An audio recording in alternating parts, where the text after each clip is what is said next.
একদিন আপনাকে এই পৃথিবী ছেড়ে চলে যেতে হবে, কিন্তু যাওয়ার আগে এই তিনটি কথা মনে রাখুন।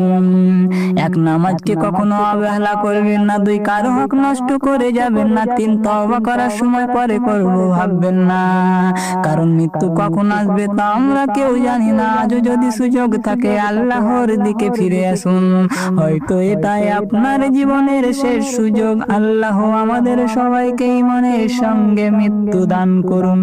সকলে মিলে বলুন আমিন আমিন আমিন আমিন। এক শহরে থাকতো রাহান নামে এক যুবক। দুনিয়ায় চিন্তায় ছিল সে সব সময় ব্যস্ত লোক। নামাজের কথা শুনলে বলতো সময় তো অনেক আছে, বুড়ো হলে নামাজ পড়বো, এখন জীবন তা একটু বাঁচিয়ে আগে। মায়ের কথা শুনতো না, করতো না কারো হক। তওবার কথা উঠলে বলতো কাল করবো, আজকে থাক। একদিন রাতে ঘুমের আগে আয়নায় দেখলো নিজের মুখ। হঠাৎ মনে হলো জীবন তো নাই চিরসুখ। সে বলল কাল থেকে আমি বদলে যাব ইনশাআল্লাহ। 5 ওয়াক্ত নামাজ পড়বো, ফিরে যাব আল্লাহর রাহে। কিন্তু সেই রাতে এলো জীবনের শেষ ডাক। ভোরে আলো ফুটলো কিন্তু রাহানা উঠলো না, উঠলো না, উঠলো না। মায়ের কান্নায় ভরে গেল ঘর, থেমে গেল হাসি। সে বলেছিল কাল করবো, তার কাল আর এলো না হাসি। বন্ধুরা বলল জীবন তো ছিল, সময় ছিল অনেক, কিন্তু তওবা করার সুযোগটা গেল কোথায় বলো একবার দেন।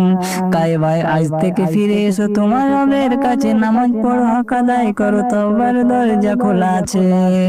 কাল হবে এই আশাতে থেকো না, মৃত্যু যে কখন ডাকবে জানে শুধু পারওয়ারদিগার। আজ যদি চোখে পানি আসে তওবা করো ভাই, আল্লাহর রহমতের দরজা খোলা বন্ধ হয়নি তাই। দুনিয়া থাকবে তুমি থাকবে না, এটাই জীবনের সত্য। নেক আমল সঙ্গী হবে যখন শেষ হবে এই দুনিয়ার পথ। হে আল্লাহ আমাদের গুনাহগুলো ক্ষমা করে দাও, ঈমানের সাথে জীবন দাও, ঈমানের সাথে মৃত্যু দাও। শেষ নিঃশ্বাসে যেন মুখে থাকে কালেমার বাণী। জান্নাতের পথে হয় আমাদের শেষ যাত্রাখানি।